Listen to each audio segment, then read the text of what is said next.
The morning sun cast long shadows across the palace gardens as Catherine stood at her bedroom window, watching the groundskeepers tend to the roses. Her fingers traced the cool glass as she took in the familiar sight one last time. After 25 years as the beloved Queen of Valdoria, she and King William had made a decision that would shock the entire nation.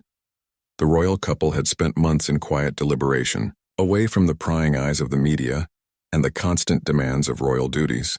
At 68, William's health had begun to decline following a mild heart attack the previous winter. The doctors assured them he would recover fully with proper rest, but the incident had served as a wake-up call for both of them. Catherine remembered the evening when William first mentioned stepping down.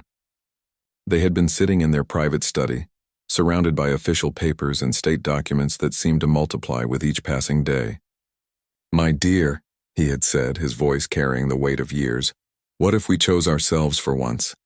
What if we chose each other?" The idea had been unthinkable at first. Royal duty had been drilled into them since birth. The crown was not something one simply set aside like an old coat. But as the weeks passed, the concept began to feel less like abandonment and more like liberation. They had served their people faithfully, guided the nation through economic crises, natural disasters, and political upheavals. Perhaps it was time to pass the torch to the next generation. Their eldest son, Prince Alexander, had proven himself capable and ready. At 42, he had the support of Parliament and the people's respect. The transition would be smooth, they assured themselves, though they knew the announcement would send shockwaves throughout Valdoria and beyond. The palace staff had been sworn to secrecy as preparations began. Catherine found herself memorizing every detail of their home. The way the morning light fell across the grand staircase, the sound of footsteps echoing in the marble halls, the scent of fresh flowers that arrived daily from the royal gardens. These small moments, once taken for granted, now felt precious and finite. William appeared beside her at the window, his presence still as comforting as it had been when they were young. "Having second thoughts?" he asked gently, though they both knew the answer. Their decision was final, carefully considered and ultimately necessary for their well-being and happiness. "No second thoughts," Catherine replied, leaning into his familiar warmth, just trying to remember everything exactly as it is. The gardens below bustled with activity, as the staff prepared for what would soon be revealed as their final public appearance as sovereigns. The announcement would come in 3 days, followed by a farewell ceremony that would mark the end of an era. But before then, they wanted one last private moment together in the place that had been both their home and their responsibility for so many years. Tonight they would walk these halls as king and queen. Tomorrow they would begin the process of becoming simply Catherine and William again. The royal communications team worked through the night, crafting the announcement that would change everything. In the palace's communication center, phones rang constantly as staff coordinated with government officials, foreign dignitaries, and media outlets around the world. The news had to be delivered simultaneously to prevent chaos and speculation. Catherine spent the morning in her private office, personally writing letters to the charities and organizations she had supported throughout her reign. Each letter was carefully composed, expressing her gratitude for their partnership and her confidence in their continued success. The weight of leaving behind so many meaningful causes pressed heavily on her heart, but she knew her successors would carry on the work with equal dedication. Meanwhile, William met with his closest advisors to finalize the succession documents. The legal procedures were complex, requiring signatures from multiple government officials and approval from the High Court of Valdoria. Prince Alexander sat quietly in the corner, his usual confidence replaced by the sobering reality of his approaching responsibilities. "The people love you both," the Prime Minister assured them during an emergency session. "But they'll need time to process this news. Some will be upset, others will understand. We must handle this delicately." The political implications were significant. Royal abdications were rare and historically controversial, even when done for noble reasons. As afternoon approached, Catherine and William found themselves drawn to the palace's portrait gallery. Hundreds of their predecessors gazed down from ornate frames, each having served their time and faced their own challenges. Some had ruled for decades, others for mere months. The couple stood before the most recent edition, their own official portrait painted just 5 years earlier. Do you think they'll understand?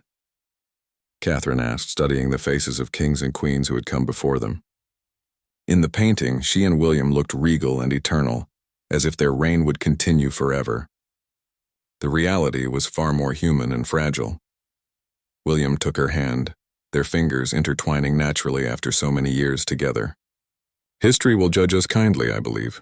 We've served with honor, and we're leaving the throne in capable hands. Sometimes the greatest act of service is knowing when to step aside. The palace buzzed with unusual energy as staff prepared for the announcement. Florists arranged elaborate displays for the farewell ceremony, while security teams planned for the crowds that would inevitably gather. The royal photographer arrived to capture final official portraits, images that would mark the end of an era and the beginning of a new chapter. In the nursery wing, Catherine visited the rooms where her children had played and grown. Alexander's toy soldiers still sat on a shelf, now a museum piece from his childhood. She touched the small wooden castle he had built with his father, remembering lazy Sunday afternoons when royal duties seemed less important than family time. As evening fell, the couple prepared for their final state dinner as sovereigns. Catherine chose a deep blue gown that had been William's favorite, while he donned the ceremonial uniform he had worn at their coronation decades ago. They looked at their reflection in the mirror, seeing not just a king and queen, but a husband and wife ready to reclaim their private lives. The guests that night included foreign ambassadors, government officials, and close family friends. None of them knew this would be their last meal together in the royal dining room. Catherine and William exchanged knowing glances throughout the evening, their secret adding an intimate layer to the formal proceedings. Tomorrow everything would change. The announcement came at precisely 9 in the morning, delivered simultaneously across television, radio, and digital platforms throughout Valdoria. Catherine and William sat in their private study as their communications director read the carefully worded statement to the world. Their Majesties King William and Queen Catherine have made the difficult decision to abdicate the throne, effective at the end of this month, citing personal reasons and their desire to ensure a smooth transition to the next generation. Within minutes, the palace switchboard was overwhelmed with calls from journalists, citizens, and world leaders. News vans lined the palace gates, their satellite dishes reaching toward the gray morning sky like mechanical flowers seeking the sun. The couple watched the media frenzy unfold from their window, feeling simultaneously responsible for the chaos and oddly detached from it. Social media exploded with reactions ranging from shock and dismay to support and understanding. Hashtags trended worldwide as people shared their favorite memories of the royal couple's reign. Photos from their coronation, state visits, and charitable work flooded timelines, creating a digital memorial to their years of service. The Prime Minister held an emergency press conference, assuring the nation that the government remained stable and that Prince Alexander was fully prepared to assume the crown. Financial markets showed initial volatility before settling as investors processed the news and realized the succession was well-planned and legal. Catherine spent the afternoon responding to calls from family members and close friends. Her sister called from abroad, crying as she expressed her support for the decision. Old school friends reached out, offering private retreats where the couple could escape the media attention. The international royal families sent formal messages of understanding and friendship. William met with military leaders, ensuring a smooth transition of his role as commander-in-chief. The generals, while surprised by the news, expressed their confidence in Prince Alexander's leadership abilities. The changing of the guard would be ceremonial but significant, marking the first voluntary abdication in Valdoria's modern history. As the day progressed, crowds began gathering outside the palace gates. Some carried flowers and supportive signs, while others held banners pleading with the royal couple to reconsider their decision. The atmosphere was emotional but peaceful, with citizens sharing their feelings about the unexpected news. Inside the palace, Catherine and William worked with their staff to plan their final public appearances. The farewell ceremony would take place in 5 days, allowing time for dignitaries to travel and for the nation to process the announcement. Every detail had to be perfect. This would be their last official act as sovereigns. The couple's personal belongings were quietly being packed by trusted staff members. Catherine selected which jewelry would remain with the crown and which pieces held personal significance.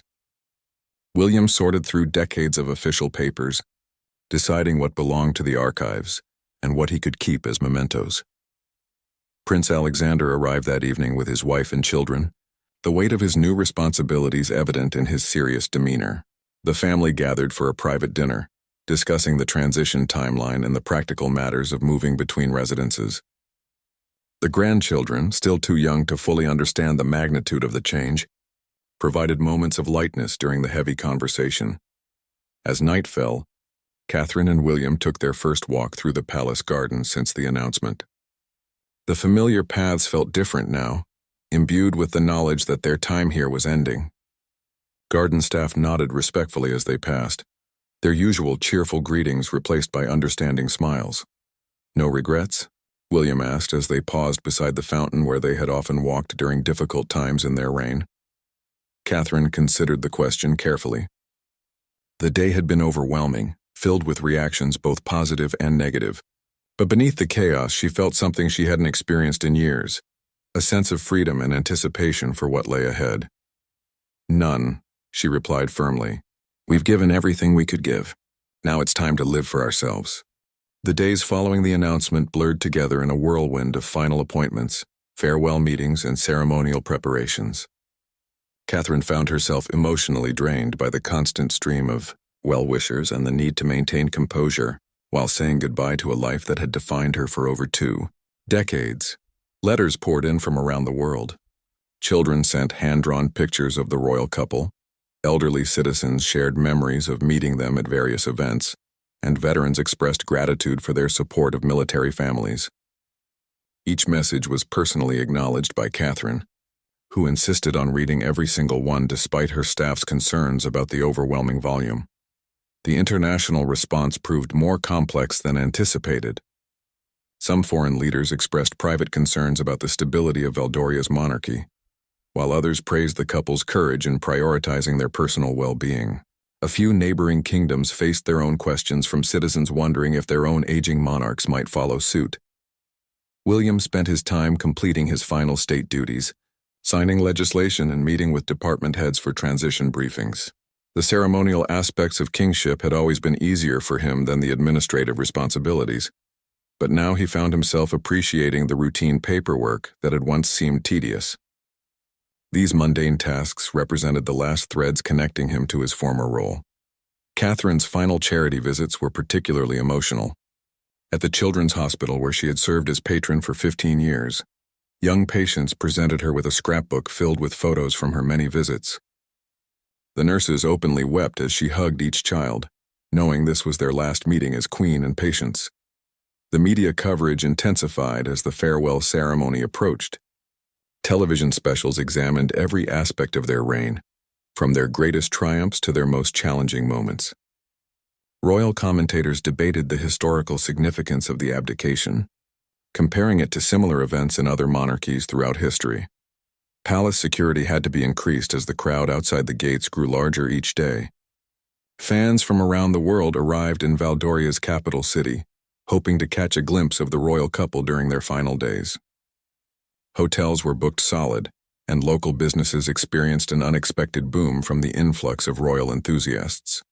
Behind the scenes, the practical aspects of abdication proved surprisingly complex. Legal experts worked around the clock to ensure every document was properly filed and every constitutional requirement was met. The crown jewels had to be officially transferred to Prince Alexander, requiring ceremonies steeped in centuries-old tradition. Catherine and William found their most peaceful moments in the early mornings, before the palace fully awakened. They would walk through the gardens together, sharing coffee and conversation away from the cameras and official duties. These quiet interludes became precious islands of normalcy in their increasingly chaotic final week as sovereigns. The guest list for the farewell ceremony read like a who's who of international dignitaries. Presidents, prime ministers, and fellow royals confirmed their attendance, making the event one of the most significant gatherings in Valdoria's recent history. The logistics of hosting so many world leaders simultaneously challenged even the palace's experienced event planning team. Prince Alexander held his first press conference as heir apparent, fielding questions about his vision for the monarchy and his plans for the transition.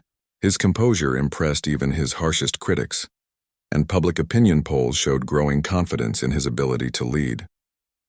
The continuity of the royal line seemed assured, even as the current chapter prepared to close. As the final weekend arrived, Catherine and William retreated to their private quarters for some much-needed rest. The farewell ceremony was just days away, and they wanted to spend their last quiet moments as king and queen reflecting on their journey together.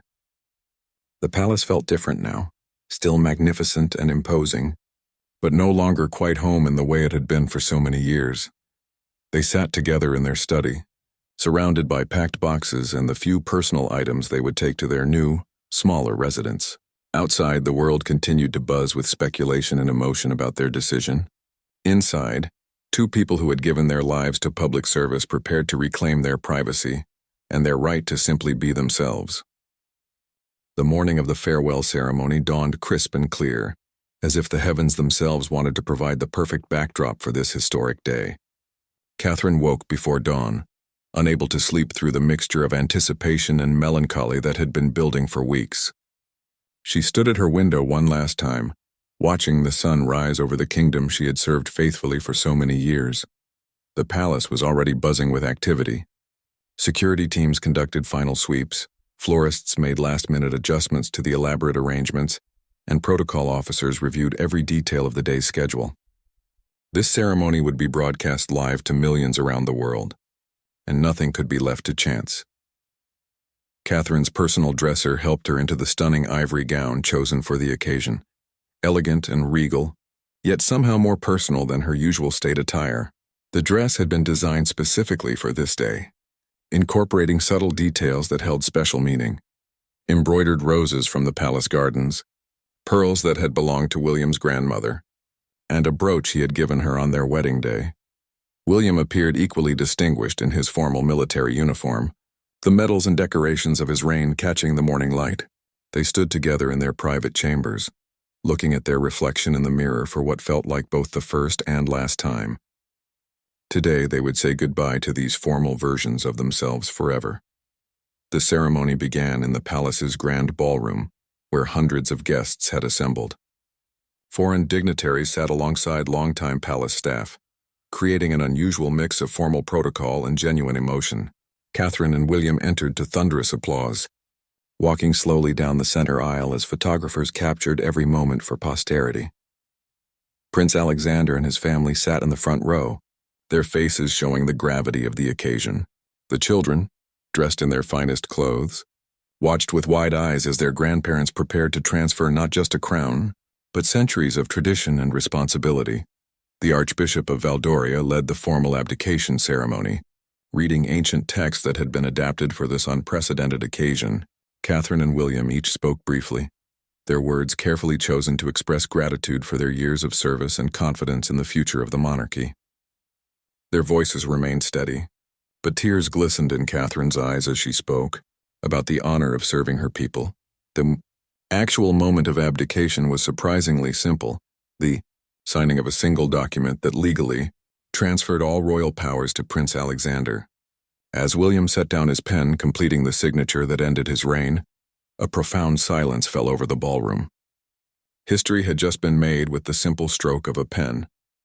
The crown jewels were formally presented to the new king and queen in a ceremony that balanced ancient tradition with modern sensibilities. As Catherine placed the queen's crown on her daughter-in-law's head, she whispered words of encouragement and support that only the two women could hear. Following the indoor ceremony, the family moved to the palace balcony for their final public appearance together. The crowd below had swelled to enormous proportions, with people filling the square and spilling into the surrounding streets. The roar of approval was deafening as Catherine and William appeared, waving to their subjects one last time as sovereigns. The emotional peak came when William gave his final speech as king, broadcast live across the nation. He spoke about duty and service, about the privilege of leading Valdoria through both challenging and triumphant times. But his most powerful words were reserved for Catherine, thanking her publicly for her partnership and dedication not just to him, but to their entire nation. As the official ceremonies concluded, Catherine and William took a moment to say private goodbyes to key staff members who had served them faithfully over the years. The head gardener, who had worked at the palace for 3 decades, openly wept as Catherine thanked him for making the grounds so beautiful. The longtime chef presented them with a small cake, decorated with sugar flowers from their wedding design. The day ended with a private family dinner, where the formal atmosphere finally gave way to genuine emotion. Grandchildren climbed onto their grandparents' laps, unconcerned with protocols or the historical significance of the day. For the first time in weeks, Catherine and William could simply be grandparents, parents, and partners without the weight of the crown. As night fell on their final day as king and queen, Catherine and William walked through the palace one last time, their footsteps echoing in the quiet halls. Tomorrow they would wake up as private citizens in their new home. Tonight they were still sovereigns, but sovereigns who had chosen love and personal happiness over duty and tradition. 6 months after the abdication, Catherine and William had settled into their new life with a grace that surprised even their closest friends. Their modest estate in the countryside, while still elegant, felt like a palace of privacy after decades of living under constant scrutiny. The gardens were smaller but more personal, and Catherine had taken to tending them herself, something she had never been allowed to do as queen. The immediate aftermath of their departure from royal life had been challenging. Media attention remained intense for weeks, with photographers camping outside their new home and reporters analyzing every public appearance for signs of regret or satisfaction. But gradually, as the novelty wore off and King Alexander established his own reign successfully, the spotlight began to fade. William's health had improved dramatically once the stress of royal duties was removed from his daily life. His doctor credited the lifestyle change with adding years to his life expectancy, and William often joked that abdication had been the best medicine he could have prescribed for himself.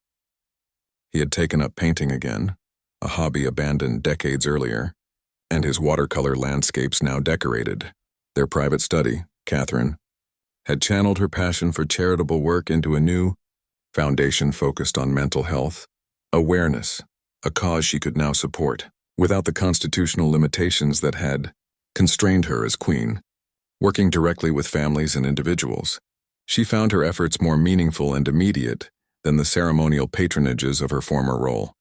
Their relationship with King Alexander and the new royal family remained strong, though necessarily changed.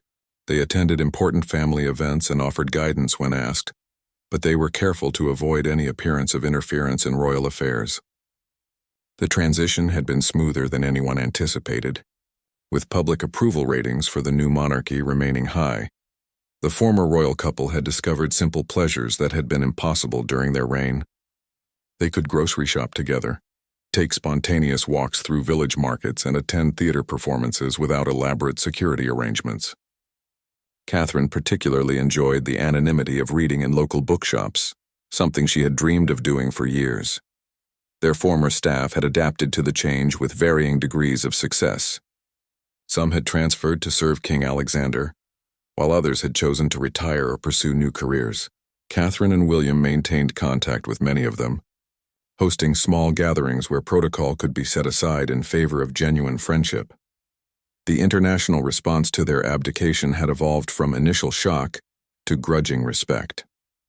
Several royal families had privately admitted to envying their courage, and rumors persisted that other aging monarchs were considering similar decisions.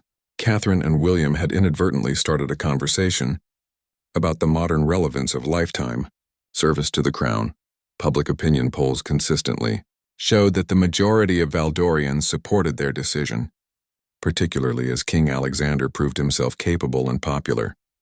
The fears of constitutional crisis had proven unfounded, and the monarchy seemed more relevant than ever with its younger leadership and fresh approach to royal duties. On the first anniversary of their abdication, Catherine and William granted their only major interview about the decision. Speaking from their garden, they appeared relaxed and genuinely happy in a way that royal photographers had rarely captured during their reign. They spoke about their decision without regret, emphasizing that they had served to the best of their ability and were proud of their legacy. The interviewer asked if they missed the grandeur and importance of royal life. William answered thoughtfully, explaining that they had never missed the ceremony or the spotlight, but they did sometimes miss the platform for positive change that the crown had provided. However, he added, They had found new ways to make a difference that felt more personal and direct. Catherine's response was more emotional. She admitted that leaving had been like saying goodbye to a part of herself, but she had discovered aspects of her personality that had been suppressed by royal protocol. She could now express opinions freely, show emotions openly, and pursue interests that might have been considered inappropriate for a queen. As evening fell during the interview, the former royal couple took their interviewer on a walk through their garden. Catherine pointed out flowers she had planted herself, while William showed off a small vegetable garden he tended each morning. Their contentment was evident in every gesture and shared glance. The interview ended with a question about their greatest achievement, both during their reign and in their retirement. They answered simultaneously, looking at each other with the deep understanding of a couple who had weathered decades together. Their greatest achievement, they said, had been learning when to hold on and when to let go, wisdom that had served them well as monarchs and would continue to guide them as they wrote the next chapter of their extraordinary love story. The nation had watched them walk away from the throne, but those who knew them best understood that Catherine and William had actually walked toward something far more precious: the freedom to be themselves, and the time to enjoy the love that had sustained them through everything.